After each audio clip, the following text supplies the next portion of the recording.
Bonjour à tous. Merci d'être présents aujourd'hui. Tout d'abord, j'aimerais vraiment remercier notre partenaire Purina qui nous permet de tenir aujourd'hui le webinaire sur la nutrition du cheval pour des sabots en santé.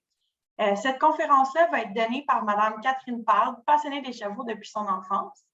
Catherine a travaillé dans un élevage de Warmblood pendant plusieurs années et a également assisté un vétérinaire spécialisé avant de commencer ses études en agronomie à l'Université Laval, où elle a pu approfondir ses connaissances en nutrition animale avant de travailler sur le terrain auprès de plusieurs espèces. Maintenant, Catherine travaille pour Purina depuis plus de 14 ans, puis elle se consacre uniquement à la nutrition des équidés.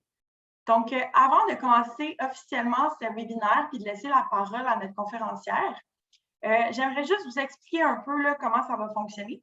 Donc, Catherine va partager un PowerPoint et va pouvoir vous expliquer tout ce qu'elle a à dire. En bas de votre écran, vous allez voir qu'il y a un onglet qui s'appelle « Questions-réponses ». Si vous avez des questions pendant le webinaire, je vous invite à les poser là. À la fin du webinaire, on va pouvoir répondre à toutes vos questions. Donc, on va… puis, parfois, pendant même le webinaire, il y a quelqu'un qui va peut-être pouvoir répondre à vos questions s'ils sont facilement répondables par l'écrit. Sinon, Catherine va pouvoir répondre à la fin. Et puis aussi, là, vous allez pouvoir lever la main, puis on va pouvoir vous laisser la parole puis poser vos questions directement à Catherine. Donc, je vous remercie d'être là. Et puis, merci Catherine de mener cette conférence. Je te laisse la parole. Ça me fait plaisir. Bien contente d'être là. Alors, je vous partage ça.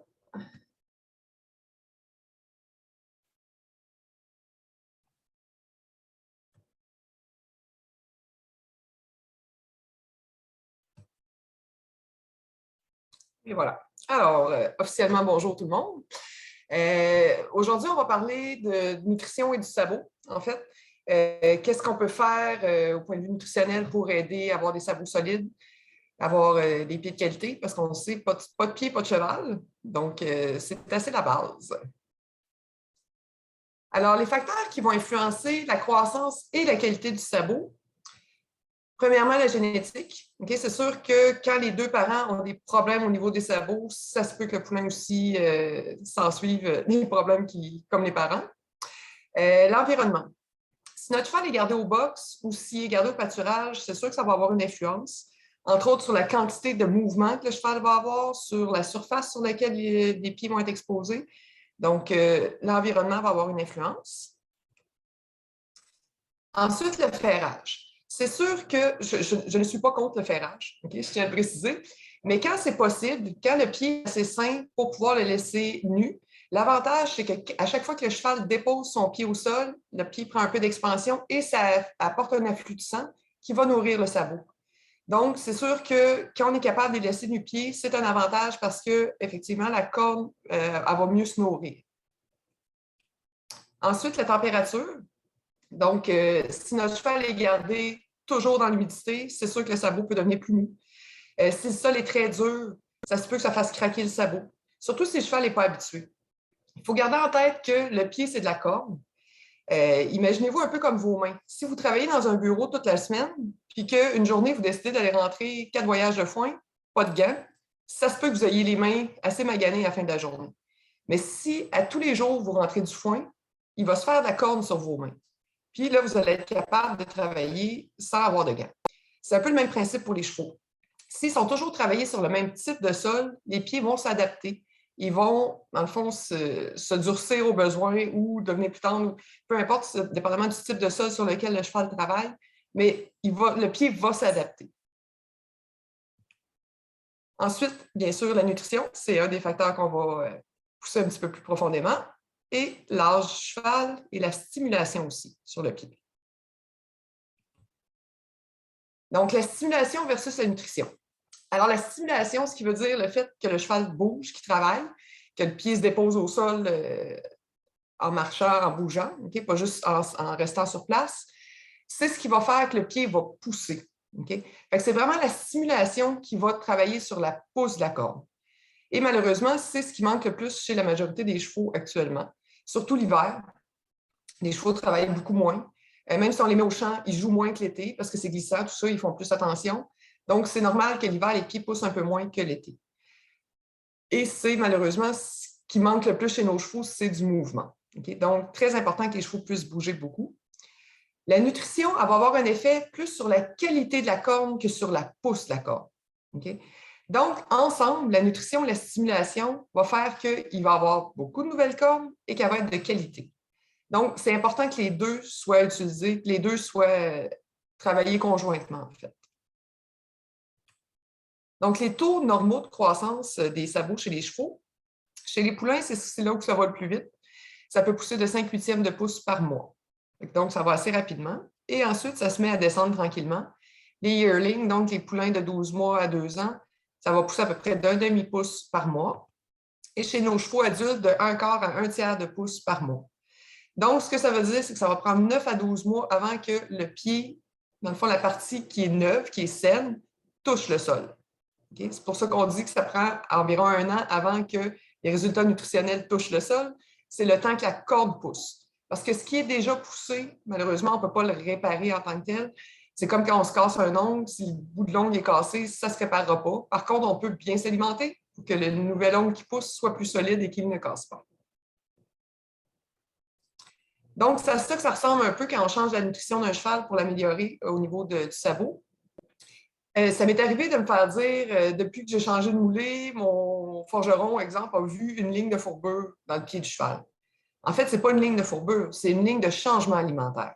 Okay? Il faut faire la distinction entre les deux, c'est bien important. On le voit assez clairement sur le dessin, sur la photo, pardon. On voit la nouvelle pousse qui est dans le haut, okay, qu'on voit qui est très belle, très saine. On voit la ligne, okay, qui est dans le fond le moment où la ration a changé. Et on voit dans le bas la partie du sabot là, qui n'était pas de qualité, dans le fond. On voit vraiment la différence au point de vue de la nutrition.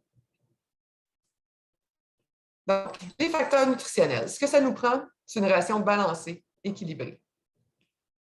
L'avoine, la pulpe de betterave, l'orge, le maïs, c'est tous de bons ingrédients pour les chevaux. Malheureusement, ce ne sont pas des moulées complètes. Okay? Pourquoi? Parce qu'elles contiennent très peu de protéines, très peu de minéraux, vitamines, en fait, surtout les vitamines. Donc, ce n'est pas quelque chose qui est complet.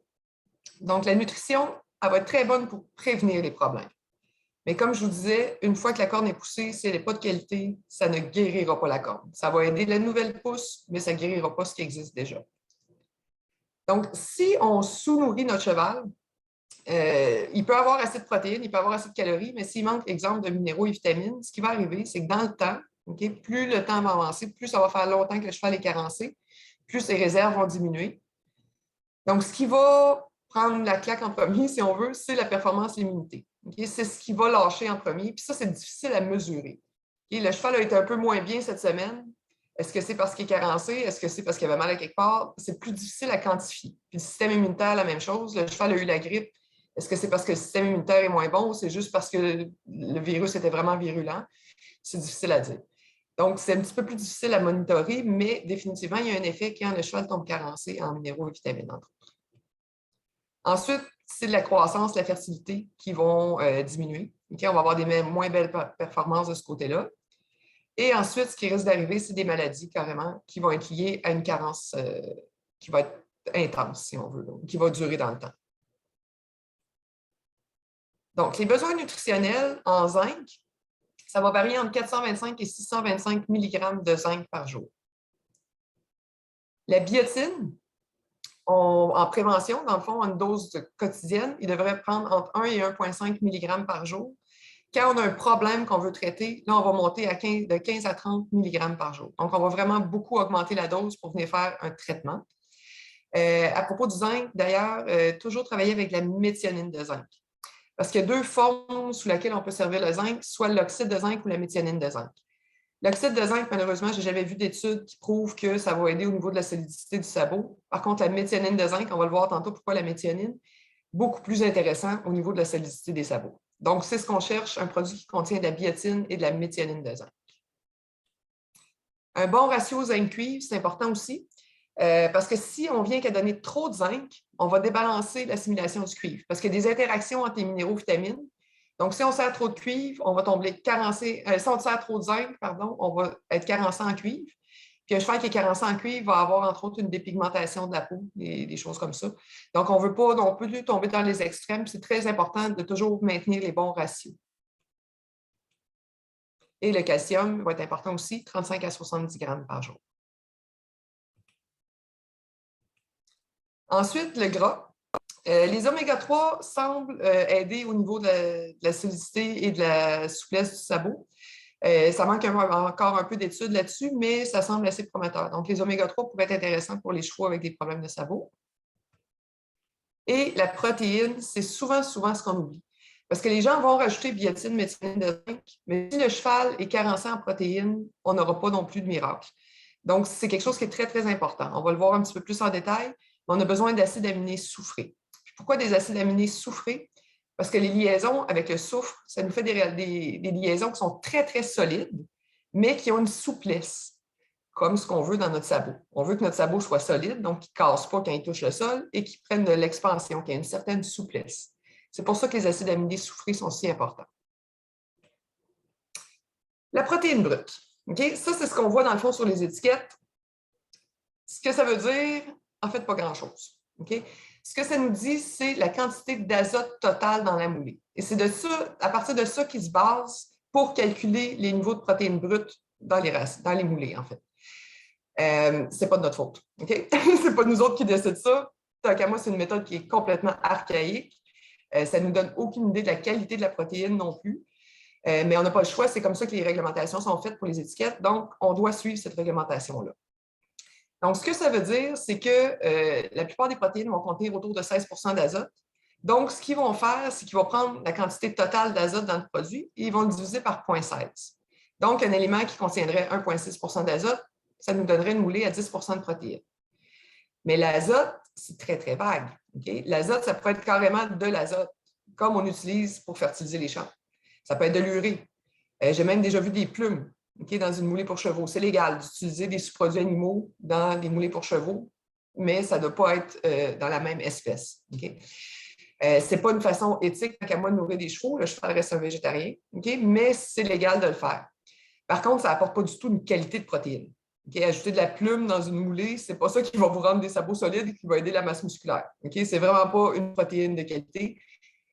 Donc, c'est important de vérifier toujours les ingrédients et non pas juste ce qui est écrit sur l'étiquette. Et c'est important de préciser que la protéine ne cause pas d'excitabilité, parce que ça, c'est quelque chose que j'entends de temps en temps dans le champ. Je ne veux pas trop servir de protéines, j'ai peur que mon cheval il vienne hot ou qu'il vienne fou. Inquiétez-vous pas pour la protéine, ça amène une très, très, très petite réponse d'insuline, rien à voir avec le sucre, donc pas de stress de ce côté-là. Donc, qu'est-ce qu'on cherche dans notre protéine brute? On cherche une qualité de protéine avant un niveau de protéine brute. Okay?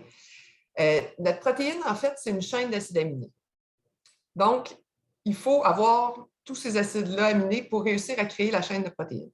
Certains de ces acides aminés-là vont être produits par le cheval, mais certains doivent être servis dans l'alimentation parce que le cheval n'est pas capable de les produire par lui-même.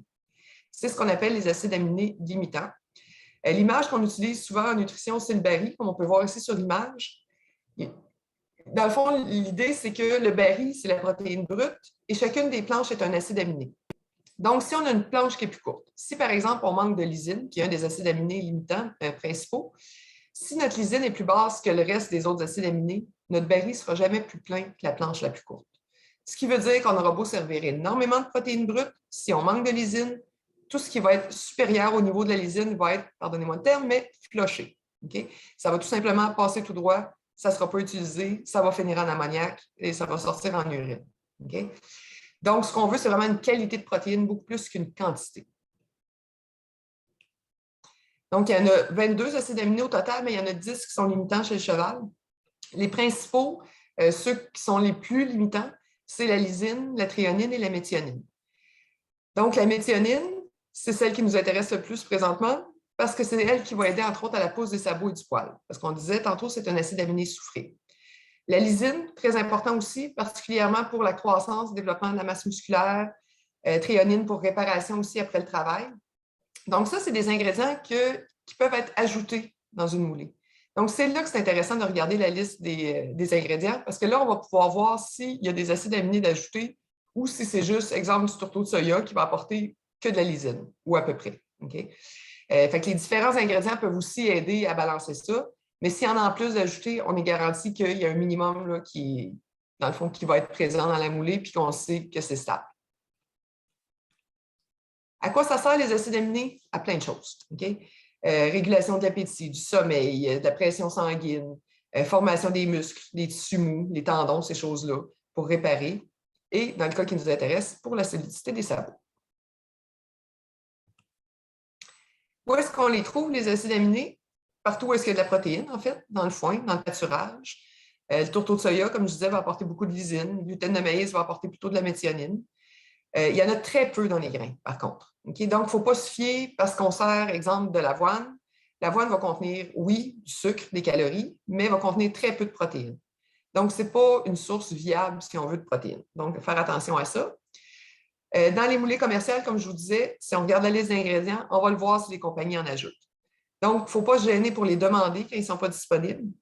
N'hésitez pas si vous êtes intéressé à voir ce qu'on a dans nos moulées. Tous les ingrédients sont sur notre site Internet. On n'est pas du tout gêné de les montrer. Mais ça, c'est quelque chose qui est bien important. Quand on veut comparer des moulées, juste regarder l'étiquette, ça ne nous dit pas grand-chose. C'est intéressant de regarder un petit peu plus loin et d'aller voir les ingrédients. Quand est-ce qu'il faut les servir, les acides aminés ou la protéine?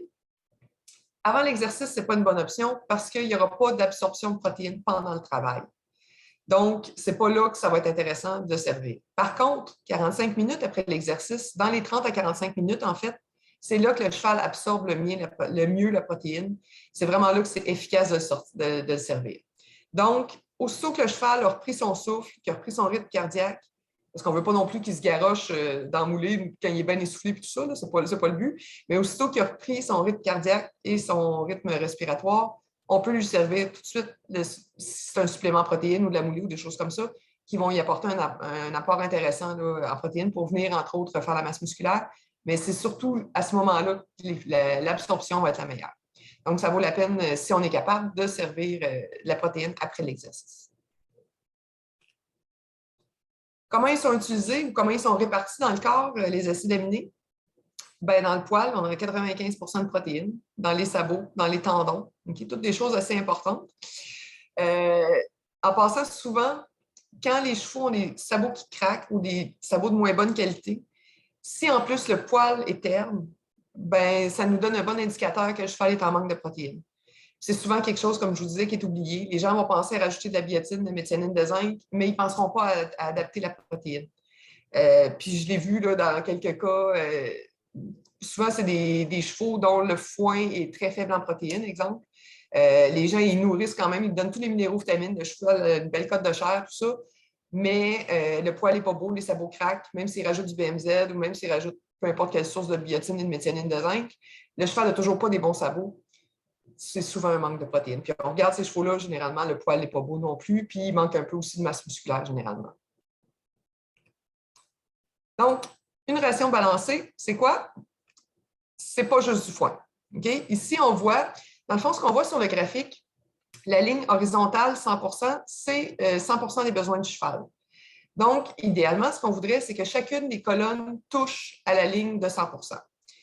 Là, présentement, ce qu'on voit, c'est un cheval qui serait nourri, un cheval de 1100 livres, qui serait nourri exclusivement au foin. C'est un foin de bonne qualité. Okay?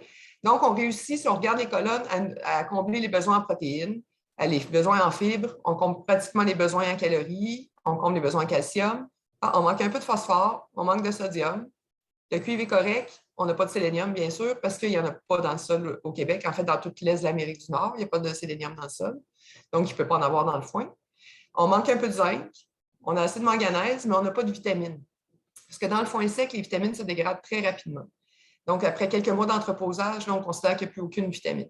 Dans le pâturage, c'est déjà autre chose, c'est déjà plus intéressant, mais pour le foin sec, là, ce qu'on sert plusieurs mois par année ici, on n'a pas le choix, on n'a pas de vitamines. Donc, un cheval qui serait nourri qu'au foin peut avoir une belle cote de chair, peut être assez rond, mais n'aura pas suffisamment de minéraux, vitamines, ça c'est certain. Si maintenant, à notre foin, on ajoute 2 kg de moulée par jour. Donc, ce qu'on voit ici, la pelle en haut, justement, c'est 1 kg de Super Fibra Plus. Donc, si on sert 2 repas, dans le fond, ça fait 2 kg. Bon. Donc, si on y arrive, avec 2 kg de moulée, on voit qu'on comble plus de besoins déjà. Fait que là, notre énergie est comblée, le phosphore est comblé, le sodium, le cuivre. Oh, on manque encore de sélénium passablement. Le zinc n'est pas encore comblé non plus et on manque encore un peu de vitamine. Donc, on aurait pu prendre, en fait, à peu près n'importe quel moulé sur le marché, puis on serait arrivé sensiblement au même résultat avec 2 kg de moulé. Ce que ça veut nous dire, c'est que même si on sert, parce que 2 kg de moulé, c'est quand même une bonne quantité de moulé, ce n'est pas encore suffisant pour combler tous les besoins en minéraux et vitamines du cheval. Donc, qu'est-ce qu'on fait dans ce temps-là? On rajoute un supplément tout simplement. Donc, dans cet exemple-ci, là, tous les besoins sont comblés, en rajoutant, dans le fond, 2 verres par repas de optimal. Fait que pour notre cheval, toujours notre cheval de 1100 livres, qui travaille modérément, donc 5-6 jours semaine, on a du foin à volonté, on a 2 kg de moulée, on a 1,1 kg d'optimal, et là, on compte tous les besoins du cheval. Pourquoi j'ai pris optimal en passant dans cet exemple-là? Parce qu'il contient 30 de protéines. Donc, c'est quelque chose qui est intéressant, justement, quand on a des problèmes avec ça, quand on a un foin qui est de moins bonne qualité ou qui est plus faible en protéines. On peut venir balancer avec l'optimal. On va venir rechercher le plus de protéines qu'on avait besoin et d'acides aminés, bien sûr, toujours protéines de qualité. Donc, ça va nous aider aussi et au niveau de la masse musculaire et au niveau des sabots, puis du poil et en général. Ça ici, c'est à ça que ça ressemble en fait une étiquette de moulée. Donc, qu'est-ce qu'on trouve sur notre étiquette de moulée? Le nom de l'aliment, bien sûr. À qui la moulée est destinée. Dans ce cas-là, on parle d'un athlète équin, cheval de course. L'analyse garantie. On a vu tantôt que l'analyse, c'est bien, mais ce n'est pas la seule chose qu'il faut regarder pour vérifier la qualité d'un produit. Bien important d'aller voir la liste d'ingrédients. Les quantités qui sont recommandées, on va le regarder un petit peu plus en détail tantôt. Et comme je disais, la liste d'ingrédients, c'est rarement sur l'étiquette. C'est important de la demander quand on n'est pas capable de l'avoir. Les compagnies sont obligées de la fournir légalement. Ils doivent nous fournir les listes d'ingrédients. Donc, n'hésitez pas à le demander si vous voulez comparer des produits ou si vous voulez savoir ce que vous servez. Les listes d'ingrédients sont beaucoup plus intéressantes que juste l'analyse. Alors, ça, je sais que c'est un petit tableau qui est compliqué pour bien des gens, donc on va le regarder ensemble. C'est pour nous indiquer, dans le fond, la quantité. Ce que ça nous dit, c'est que quand on sert la quantité de moulée qui est recommandée là, on n'a pas besoin d'ajouter de suppléments en minéraux et vitamines parce que la moulée va combler tous ses besoins. Mais, je peux vous dire, c'est très rare que les chevaux ont besoin d'autant de moulée pour combler leurs besoins en calories. Okay? Parce que ce qui nous dit la quantité de moulée qu'un cheval a besoin, c'est strictement le niveau de calories qu'il a besoin. Donc, si notre cheval est trop maigre, il en reçoit pas assez. S'il est trop gras, il en reçoit trop. C'est simple, simple comme ça. Donc, là, on a notre cheval, on a trouvé la bonne quantité de moulée, il y a une belle cote de chair, on pèse notre quantité de moulée, puis ensuite, on vient voir dans le tableau. Donc, si on regarde, par exemple, un cheval à l'exercice léger aux besoins purina supérieurs, c'est écrit 1. Qu'est-ce que ça veut dire, 1? Ça veut dire que pour chaque 100 kg de moulée de 100 kg de poids, de votre cheval, vous devez lui servir 1 kg de moulée. Donc, si notre cheval pèse 500 kg ou on 100 livres, donc 500 kg, on a 5 fois 100 kg, donc 5 fois 1, ce qui veut dire qu'il y a 5 kg de moulée. On compte tous les besoins de notre cheval en minéraux et vitamines. Mais là, on a pesé notre quantité de moulée, on avait 2 kg, là, c'est indiqué 5 kg. Donc, il y a un 3 kg d'écart entre les deux qu'il faut absolument combler par un supplément en minéraux et vitamines. Pourquoi il y a 2 colonnes? Pourquoi les besoins minimums, les besoins supérieurs? Les besoins minimums sont basés sur le NRC. Le NRC, c'est un peu la Bible de l'alimentation, si on veut. C'est en fait le National Research Council. C'est un résumé de tout ce qui se fait en recherche en nutrition, que ce soit en université, en privé, tout ça. Eux autres, ils étudient ces études-là, ils vérifient voir si c'est valide, tout ça, et de là, ils extrapolent les besoins des chevaux. Par contre, ce qu'il faut savoir, petit bémol, c'est que le dernier NRC est sorti en 2007. Donc, ça fait quand même quelques années. Okay? Il aurait besoin d'être révisé. Puis, ça nous donne en fait les besoins minimums vitaux de notre cheval. Donc, ce que ça nous dit, c'est que si, par exemple, on a un cheval à l'entretien de 500 kg, je m'excuse, je prends des chiffres ronds, c'est plus facile à calculer, mais si on prend notre cheval à l'entretien au besoin minimum, il va recevoir 2,5 kg de moulée pour combler ses besoins. Mais le 2,5 kg, dans le fond, ce que ça va apporter en minéraux et vitamines, c'est vraiment les besoins minimums vitaux. Ce que ça veut dire, c'est que votre cheval ne mourra jamais de carence à ce niveau-là, okay, à cette quantité-là de minéraux, vitamines ou de moulée. Par contre, si votre cheval est moindrement stressé, si votre cheval rencontre d'autres chevaux, s'il va sur ses terrains de concours, si, bon, tout ça rentre en ligne de compte, là, on tombe plutôt dans les besoins supérieurs pour être sûr que notre cheval soit vraiment à son meilleur. En gros, là, juste pour vous donner un ordre de grandeur, dans le NRC, les recommandations étaient entre 1 et 2 mg de sélénium quand ça a sorti. Maintenant, on parle plus de recommandations entre 2 et 5 mg de sélénium. Donc, on voit que les besoins ont vraiment augmenté, la recherche a avancé. Donc, si on veut être un petit peu plus à jour, si on veut, on va aller plutôt vers les besoins purino supérieurs. Donc, il y a 2 façons de mesurer le contenu nutritionnel d'une ration, si on veut, pas juste d'une moulée, mais d'une ration totale, soit qu'on peut y aller en pourcentage, soit on peut y aller en grammes. Honnêtement, le cheval, le pourcentage, il s'en fout un peu. Okay? Lui qui reçoit, comme on peut le voir dans l'exemple, s'il reçoit 2 kg d'une moulée à 20 de protéines ou 4 kg d'une moulée à 10 de protéines, il reçoit 400 grammes de protéines. Et c'est ça qui intéresse notre cheval, dans le fond. Okay? C'est ça qui va faire vraiment la différence. Donc, ce n'est pas juste de calculer les pourcentages, mais de calculer la quantité en grammes que ça apporte par jour. Parce que, justement, on revient à notre exemple sur Optimal, qui a 30 de protéines. Les gens ils me disent « Hi, tabarouette, 30 de protéines, c'est énorme. » Oui, mais si on en sert 1 kilo, ça apporte juste 300 grammes. Ce n'est pas si énorme que ça versus ce que le foin peut apporter. Si le foin est à 12 de protéines, on en sert 10 kilos, on sert 1,2 kg de protéines.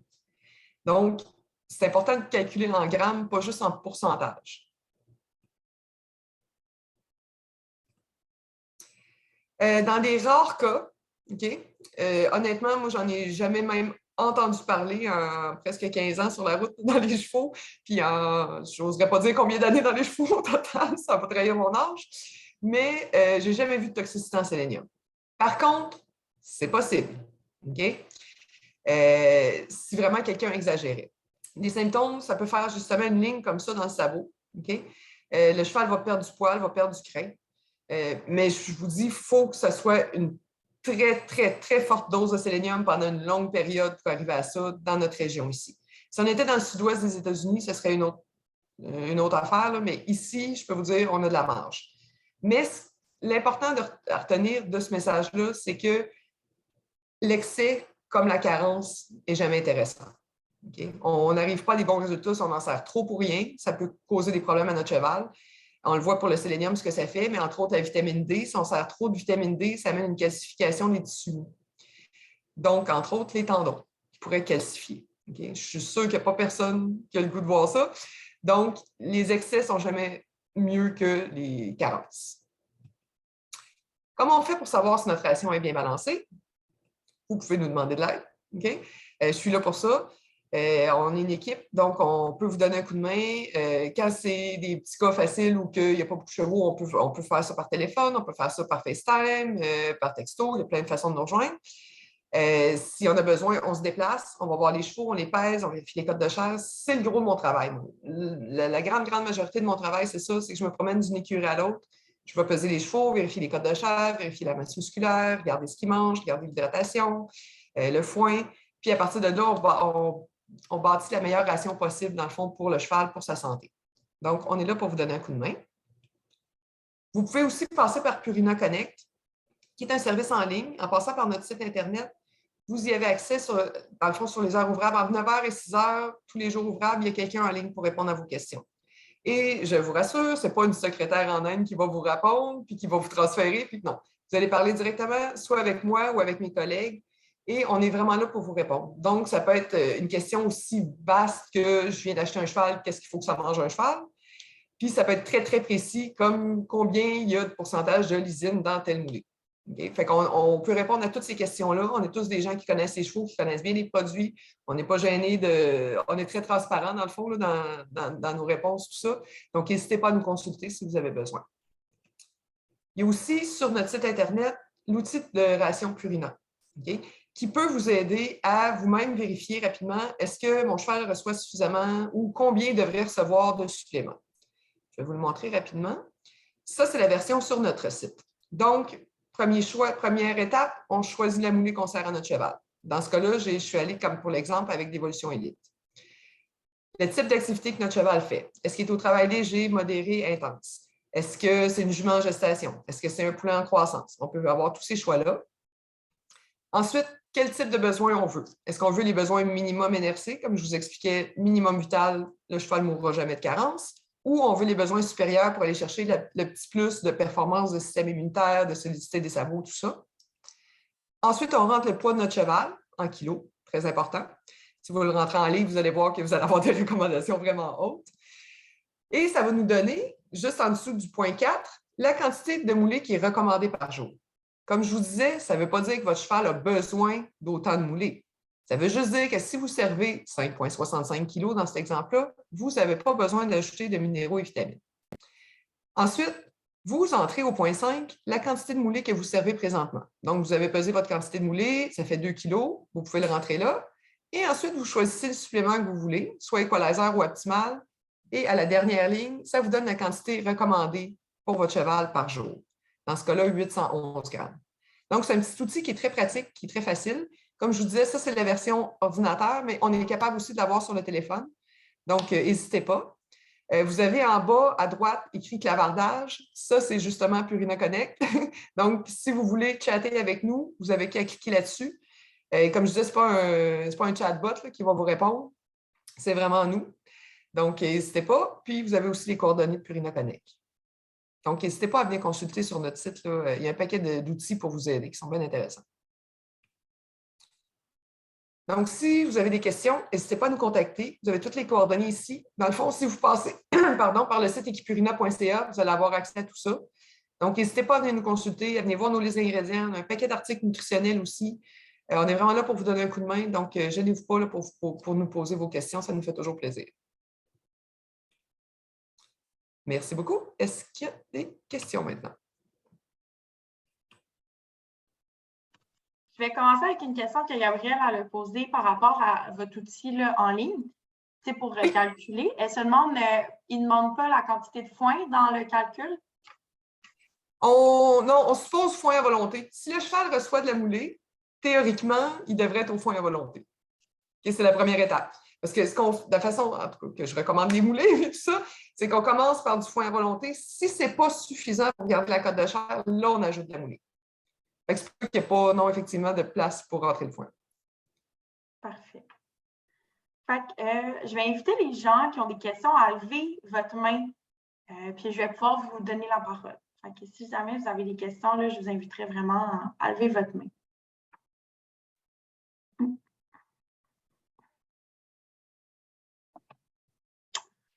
En attendant, on a eu une autre question par écrit, c'est est-ce que vous recommandez un supplément de sélium à l'année? Oui, définitivement. Parce que peu importe que vous serviez le meilleur foin du Québec, vous ayez le meilleur pâturage du Québec, il n'y a pas de sélénium dans le sol. Donc, il n'y en aura pas dans le foin. Il n'y a pas de magie en chimie. Il n'y a rien de se faire, rien de se créer. S'il n'y en a pas dans le sol, il n'y en aura pas dans la plante. Donc, oui, c'est important d'en servir un à l'année. Mais c'est sûr que si notre cheval travaille moins durant l'hiver, il y a aussi moins besoin de minéraux-vitamines. Ça ne veut pas dire qu'il n'y en a pas besoin. Ça veut juste dire qu'il faut ajuster selon son niveau de travail. Parfait, merci. Après ça, on a une question de Mme Patricia Leclerc qui est comment m'assurer que ma protéine est de qualité? En regardant les listes d'ingrédients. C'est là qu'on va voir s'il y a de la lysine ajoutée, de la méthionine, de la thréonine, par exemple. C'est les 3 les plus limitants. Donc, au moins lysine, méthionine ajoutée. Là, on sait qu'on a vraiment une qualité de protéine. Parfait. Est-ce que vous avez d'autres questions? On est là pour ça. Là. Gênez-vous pas, il n'y a pas de questions qui ne sont pas bonnes. Ah, on a une question. Madame Véronique Dumas, je vais lui passer la parole. Bonjour. Est-ce que vous m'entendez? Oui. Oui. Oh, bonjour. Moi, je viens d'avoir un cheval. Ça fait 3 semaines que je l'ai mis dans une écurie. Et donc, le foin est de qualité, c'est ce que l'on m'a dit. Et je fais un complément de vitamines et minéraux avec Equalizer, justement. Tous les jours, je lui donne avec aussi de l'oméga 3 que je mélange avec. Et donc, bon, il fait pas de... Il est tranquille, je veux dire, c'est travail léger, je dirais même très léger pour l'hiver, donc il reste au pâturage. Moi, je le fais travailler un peu au sol, donc il n'y a pas d'exercice intense. Est-ce que c'est suffisant? C'est correct? Oui, si sa cote de chair est belle, dans le fond, parce que là, c'est sûr, il y a le poil d'hiver, on ne voit pas les côtes, mais quand vous y touchez, si vous ne sentez pas de creux entre les côtes, ça veut dire qu'il n'y a pas besoin de mouler. Okay? Ça veut dire qu'il est correct juste avec l'Equalizer et l'oméga 3. Là, après ça, c'est de voir quelle quantité d'Equalizer vous servez pour être certain qu'on compte ses besoins. Parce que si vous servez un verre ou si vous en servez 4, c'est sûr qu'on n'aura pas le même résultat. Oui, c'est par rapport au poids, j'ai dû calculer. Ben oui, en fait, oui, il faut que je calcule vraiment son poids parce qu'en fait, je ne le connais pas encore, donc c'est ce que je ferai. Un truc, si jamais, ça peut servir à tout le monde, Pour peser les chevaux quand on n'a pas de ruban exprès pour ça, okay? La façon de le faire, c'est de prendre, dans le fond, une ligne très verticale, pardon, juste derrière la patte d'avant. On fait le tour du cheval, okay? Comme on ferait avec un ruban normal. Puis ensuite, on prend la mesure de la pointe de l'épaule. Dans le fond, quand on regarde notre cheval là, de côté, de la pointe de l'épaule jusqu'au point le plus éloigné de sa fesse qu'on voit sur le côté. Okay? Une belle ligne horizontale. Avec ces deux mesures-là, le tour de la sangle et la longueur, on est capable de calculer le poids. La formule, si ça vous intéresse de le savoir, c'est le tour de sangle, c'est le tour de sangle fois le tour de sangle fois la longueur en centimètres divisé par 11 880 et ça va vous donner le poids en kilos. Donc, tour de sangle fois le tour de sangle fois la longueur divisé par 11 880, ça nous donne le poids en kilos. Non, je vais essayer ça. Merci. C'est souvent plus précis qu'un ruban standard. Parce que ça nous donne, si le cheval est très long, ça peut un peu déranger sur le poids, disons. Là. Fait que si on a les deux mesures, c'est encore plus précis. Merci beaucoup. Plaisir. Merci. Je vois une question dans le chat. Oui, j'allais te la poser justement. C'est Marie-Claire. Elle utilise l'Equi22 puis elle te demande comme vitamines et minéraux, est-ce que c'est aussi bon que ceux mentionnés dans ton PowerPoint? Oui, tous nos minéraux, en fait, contiennent des minéraux chélatés, donc de la méthionine de zinc. Okay? Donc, au point de vue minéraux-vitamines, c'est d'aussi bonne qualité. La différence avec l'Equi22, c'est qu'il n'y a pas calcium-phosphore. Donc, pour un cheval qui a un foin de qualité, l'Equi22 fait très bien. Okay? Il n'y a pas de protéines non plus vraiment d'ajouter, donc on ne peut pas se fier sur la protéine là-dessus. Ça dépend beaucoup du foin qu'on a, en fait. Mais oui, c'est un aussi bon minéral que les autres. C'est juste qu'il n'y a pas la protéine et il n'y a pas le calcium-phosphore. Ça dépend toujours du foin qu'on a, à savoir si c'est le meilleur pour notre cheval. Ils sont tous bons, mais est-ce que c'est le meilleur pour notre cheval? C'est ça qui est à vérifier. OK. Merci. Ensuite, on a une question de Mme Gilbert qui est un cheval qui fait beaucoup d'abcès. Pourrait-il être aidé avec certains minéraux? Oui, définitivement. Ça va faire que la corde qui va pousser, la nouvelle corde va être beaucoup plus solide, donc moins à risque pour faire des abcès. Okay? Ce n'est pas le seul facteur. Si le cheval, exemple, est toujours dans un sol qui est mou, avec des roches, des choses comme ça, c'est sûr qu'il n'y a rien pour aider. Mais c'est sûr qu'avec la nutrition, on est capable d'y amener un pied qui va être beaucoup plus solide. OK, parfait. Ensuite, on a une question de Mme Tessier qui est est-ce que tous les séléniums sont pareils? Non. Il y a pardon, deux formes principales sous lesquelles on sert le sélénium, soit le sélénite de sodium ou le sélénium organique. Le sélénite de sodium, c'est une bonne forme, mais si, exemple, l'eau est ferreuse ou est soufreuse, notre sélénium va se coller avec le fer et notre animal ne sera plus capable de l'assimiler. C'est le risque avec le sélénite de sodium. Tandis que le sélénium organique, on le sait qu'il va directement au site d'absorption et qu'il va être absorbé et qu'il va travailler comme il faut dans notre cheval. Il ne sera pas juste éliminé parce qu'il est collé avec le fer. Mais oui, définitivement, le sélénium organique, ça fait une belle différence, surtout quand on a des eaux qui sont soufrées, qui sont ferreuses. Puis vu qu'on est souvent en campagne avec les chevaux, c'est souvent des puits, c'est assez fréquent, fait que ça vaut la peine de travailler avec du sélénium organique. Puis ça se trouve. Puis autre avantage. En fait, encore là, il faut regarder les ingrédients. C'est là que notre liste d'ingrédients est intéressante. Si c'est écrit sélénite de sodium, ce n'est pas du sélénium organique. Okay? Sélénium organique va être écrit soit justement sélénium organique ou levure de sélénium ou des choses comme ça. Mais sélénite de sodium, ce n'est pas nécessairement la forme principale qu'on cherche. L'autre avantage du sélénium organique, c'est que ça traverse le placenta aussi. Donc, si vous faites de la reproduction, vous allez avoir un poulain qui va naître avec des bien meilleures réserves en sélénium, en travaillant avec le sélénium organique. Parfait, merci. Pour l'instant, attends, j'arrive. OK. Ensuite, on a une question. Donc, si le NRC n'est pas à jour, est-ce qu'il y a des grilles pour tous les besoins selon le poids et l'exercice du cheval? Malheureusement, non. Okay, il faut les faire nous-mêmes. C'est pour ça qu'on appelle ça les besoins Purina supérieurs. C'est qu'en fait, ce qu'on a fait, c'est qu'on a fait pas nos propres recherches, mais on a étudié ce qui se faisait comme recherche. Oui, on en fait aussi de la recherche, là, mais on ne s'est pas juste fié sur nous. On s'est fié sur ce qui se faisait ailleurs aussi. Puis, à partir de là, c'est là qu'on a extrapolé les besoins. Mais la meilleure chose à faire, c'est de suivre ce qui se fait en recherche pour avoir, dans le fond, pour être à jour, tout simplement. Mais si vous avez des questions là-dessus, vous pouvez nous appeler aussi, on peut vous aider là, à savoir est-ce que les besoins sont comblés ou pas, là, selon justement le poids, l'exercice, tout ça. Là. Parfait, merci. Une autre question. Est-ce qu'on considère que le foin enrobé n'a plus de vitamines après quelques mois comme le foin sec? Oui, parce que le foin enrobé, il ne sèche pas aussi vite, je suis d'accord, il ne vient pas sec, mais à cause de la fermentation, il y a une dégradation aussi des vitamines qui se fait. Parce qu'il y a une légère fermentation. C'est pour ça que ça sent différent du foin enrobé que du foin sec en petites balles, parce qu'il y a une fermentation. Donc, oui, ça va affecter aussi les minéraux vitamines. Surtout les vitamines, je répète, pas les minéraux. Parfait, merci. Ça a fait le tour des questions par écrit. Est-ce qu'il y a d'autres personnes qui voudraient prendre la parole, poser des questions? Je vous laisse peut-être un petit 30 secondes pour. En attendant, si jamais ça vous intéresse, parce que c'est quelque chose que j'ai vu dernièrement et que j'ai entendu parler aujourd'hui encore, les chevaux et le foin dehors, OK? Quand les chevaux, les nuits comme on a eu la nuit passée, qui a fait extrêmement froid, OK? Très important, ou même dans le jour quand il fait très froid, très important que les chevaux ne manquent pas de foin dehors, OK? Parce que c'est ce qui leur permet de se réchauffer.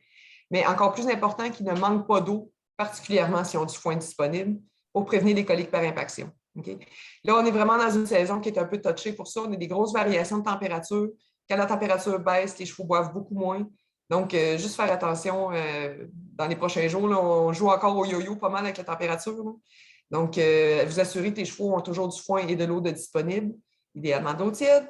Et idéalement, encore mieux, rajoutez du sel dans votre portion de moulée. Une grosse cuillère à soupe matin-soir. Ça va aider à les faire boire, ça va les encourager, même si l'eau est froide, à aller quand même consommer de l'eau et prévenir les coliques par impaction. On est pile dans la saison. Juste un petit aparté là-dessus. Non, c'est parfait. Je vais redonner la parole à Mme Dumont qui a une autre question. Donc, vous pouvez y aller, Mme Dumont. Il faut juste. Voilà. Merci. Oui, j'ai justement une autre question par rapport à mon cheval qui, on m'a dit il y a quelques années, avait fourbé. Je suppose que c'est les pattes avant parce qu'il a des sabots pour justement, parce qu'il est sensible sur la gravelle maintenant, donc il a des bottes qu'on doit lui mettre. Alors, je voudrais savoir pourquoi un cheval qui a fourbé dans le passé a les pieds sensibles comme ça. Est-ce que ça peut se résorber ou alors il faudra toujours lui mettre les bottes ou avec l'alimentation et puis les suppléments, ça peut passer, ça peut disparaître ou pas du tout? En fait, ça dépend. Parce que ça dépend s'il y a eu rotation de la phalange, tout ça. Il y a pas de facteurs qui rentrent en ligne de compte. Mais si c'est parce que la sole est un peu mince, parce que des fois, ce qui arrive quand il y a rotation, dans le fond, la phalange qui est censée être parallèle avec le pied va basculer un petit peu et ça peut faire une pression sur la sole. Ouais. Donc, si la sole devient mince, c'est sûr que par la nutrition, on peut aider. Okay? On va aider à ce que ce qui repousse soit plus solide, devienne plus épais, devienne plus résistant. Mais je ne peux pas vous garantir que ça va revenir à 100 % parce qu'il faudrait faire des radios du pied, il faudrait aller pousser un petit peu plus loin. Mais c'est sûr qu'avec la nutrition, ça aide un peu que l'aider. C'est sûr que ça ne nuira pas. Par contre, s'il a déjà fourbé, il faudrait savoir pourquoi il a fourbé pour pouvoir prévenir une autre crise. Est-ce que c'est parce qu'il était obèse? Est-ce que c'est parce qu'il y a eu une grosse fièvre? Il faudrait avoir la cause pour aussi prévenir pour pas que ça réarrive. D'accord. Et le supplément, enfin, au niveau alimentaire, c'est quoi qui va l'aider justement pour renforcer son pied, comme vous le dites? C'est quoi exactement tout ce qu'on vient de dire pour un équilibre dans son alimentation, quoi, en fait, un bon équilibre de tout. Exactement, c'est ça. Oui, une bonne qualité de protéines en quantité suffisante, des minéraux, vitamines aussi de qualité, toujours en quantité suffisante selon son poids, son exercice, tout ça. C'est ce qui va faire qu'on va avoir tous les ingrédients dans le fond pour donner toutes les chances possibles au pied d'être en santé. D'accord. Merci. Merci à vous. Notre autre conseiller purinaire, Olivier, veut juste faire un petit point que c'est le sel à bétail ou sel à foin qu'il faut mettre, pas du sel de table. Effectivement, tout à fait raison. Bonne précision. On a d'autres questions ici. J'ai une question de Patricia Leclerc, donc je pars. J'aimerais avoir des détails pour ma poulinière qui a déjà fourbé lors d'un poulinage avec son ancien proprio. Alors je ne connais pas la raison. Elle pouline en masse et je ne veux pas trop la booster. Elle reçoit 4 livres super fibra plus 400 grammes. Ah, la question vient de disparaître. Plus 400 grammes optimal par jour. Dois-je rajouter autre chose? Et je viens de terminer mon sélénium, ça fait 3 semaines. Qu'elle en a plus. J'ajoute quoi d'autre? Il faudrait savoir combien pèse la jument. Okay? Mais supposons que c'est une jument autour de 1000 livres ou 1100 livres dans ces eaux-là. Okay? Parce que de mémoire, Patricia, le squat horse surtout, si ma mémoire est bonne.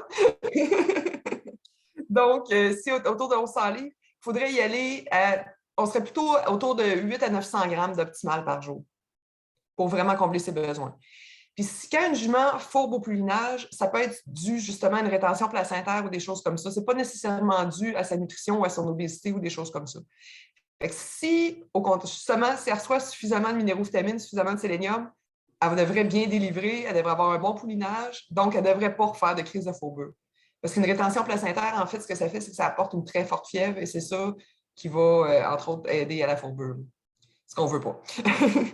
Donc, c'est ça. Si on la nourrit comme il faut, parce qu'une carence en sélénium, ça peut faire une rétention placentaire.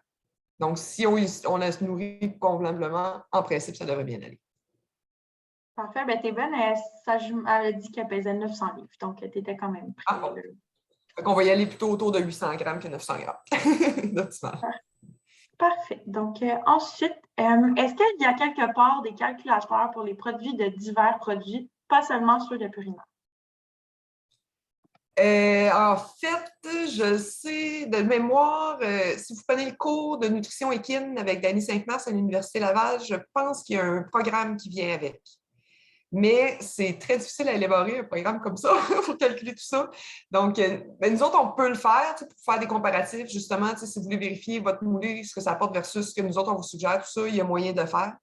Mais des programmes libres d'accès, j'en connais pas. OK.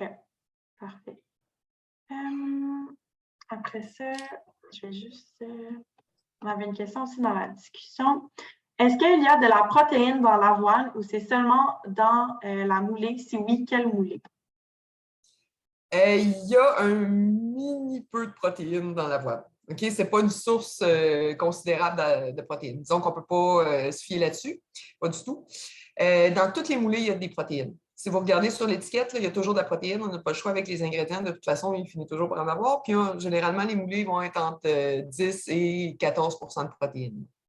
Mais oui, dans les moulées complètes, il y a toujours de la protéine. C'est pour ça qu'on les appelle complètes, c'est qu'il y a calories, protéines et minéraux, vitamines. Parfait, merci. Une autre question de Patricia Leclerc. Le paradoxe est une source parfaite de sélénium ou il y a quelque chose de mieux? Bien, en fait, le paradoxe, c'est du sélénium organique et de la vitamine E. Okay? Ce qui est une bonne source de sélénium, tout à fait d'accord, mais ça n'apporte que sélénium et vitamine E. Ça n'apporte pas le reste. Puis ce qui arrive, c'est que quand on se met à servir du paradoxe, on ne peut pas servir autant d'un autre supplément qui est complet, parce que sinon, à un moment donné, on arrive trop haut en sélénium, et ça nous limite un petit peu sur le reste qu'on peut servir, le zinc, la méthionine, tout le reste, dans le fond, là, des minéraux, vitamines, zinc, cuivre, manganèse, calcium, phosphore. Fait que ça comble le sélénium, oui, mais ça nous bloque un petit peu avec les suppléments complets après pour venir combler le restant des besoins. Mais dans le fond, dans tous nos produits, dans tous nos moulées, dans tous nos suppléments, on travaille avec du sélénium organique. C'est exactement la même chose que dans le paradoxe, c'est juste moins concentré, mais il y a tous les autres minéraux, vitamines qui viennent avec. Parfait, merci. Je vais juste retourner voir pas au sondage, dans la discussion. Non. Ah, une autre question, je pense. Ah, c'est Patricia qui te fait dire merci beaucoup. On a une autre question. Que penses-tu je m'excuse si je le prononce pas bien, Omni-T de Matt Barnes, différence avec Optimal? Bien, c'est un bon produit, Omni-T de Matt Barnes. La grosse différence, c'est la protéine. Okay? C'est que dans le Matt Barnes, c'est un supplément qui est très concentré. On en a aussi, là, comme les e-balances, qui peut venir faire un peu le même type de travail. Mais la grosse différence, c'est la protéine. Le produit Matt Barnes apporte des quantités non significatives de protéines, tandis que l'Optimal va vraiment apporter une bonne quantité de protéines. Fait que si, exemple, justement, on a des sabots de moins bonne qualité, puis qu'on va aller chercher un plus de protéines, que le poil est terne, que la masse musculaire n'est pas là, Optimal va être beaucoup plus intéressant. Parfait, merci. Olivier, il rajoute et des acides aminés. Oui, de la protéine de qualité, toujours. Ça n'apporte pas juste de la protéine brute, optimalement, ça apporte des acides aminés. Donc, protéines de qualité. Parfait. Est-ce que d'autres personnes avaient des questions? Je vous inviterai peut-être à les poser en direct parce que sinon, on va parfois à l'écrit, c'est un peu long. OK. Ben écoute, merci beaucoup, Catherine. Merci encore aussi à Purina de tenir ces webinaires-là qui sont toujours super intéressants. Et merci à tout le monde qui est là aujourd'hui, puis on espère que vous en avez appris davantage.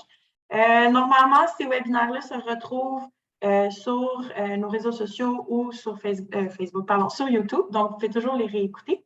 Et puis, si vous avez des questions ou d'autres commentaires, n'hésitez pas à m'écrire et puis je vais pouvoir vous aider ou vous référer à Catherine.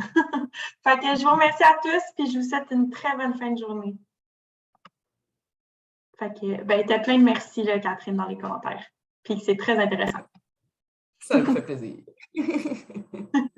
Parfait, je vous remercie à tous. Au revoir, bonne journée. Au revoir, bonne fin de journée. Merci d'avoir été là.